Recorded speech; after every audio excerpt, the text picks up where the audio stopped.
નમસ્કાર, હું માહી રાઠોડ અને આઝાદ મીડિયા લાઈવમાં આપનું સ્વાગત છે। ધોરાજી હોસ્પિટલમાં ડોક્ટરોની ઘટને લઈ યુવાનોનું આશ્ચર્યજનક કાર્યક્રમ રૂપે ગધેડાને આવેદનપત્ર આપે તે પહેલાં જ પોલીસ દ્વારા અટકાયત।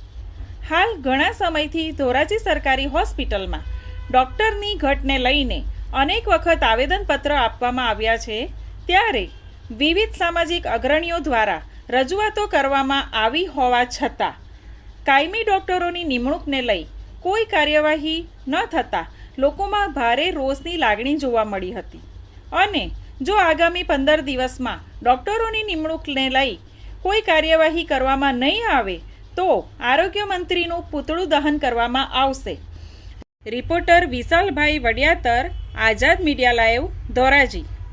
પરંતુ તંત્રના ઇશારે અને ધોરાજી શહેરના સામાજિક કાર્યકરોને પોલીસ દ્વારા ડરાવવાનો અને ધમકાવવાનો પ્રયાસ કરવામાં આવી રહ્યો છે અને જે આજે અમારો કાર્યક્રમ હતો તે અમે અનેક વખતે અનેક રજૂઆત કરવામાં આવી હતી। આ વખતે સામાજિક કાર્યકરો દ્વારા એક ગધેડાને એક આવેદનપત્ર આપી ને એક વિરોધ પ્રદર્શન કરવાનું હતું, પરંતુ તંત્ર દ્વારા અમારા લોકોને ડરાવવા, ધમકાવવા અને એક અટકાયત કરવાનો પ્રયાસ કરવામાં આવ્યું છે।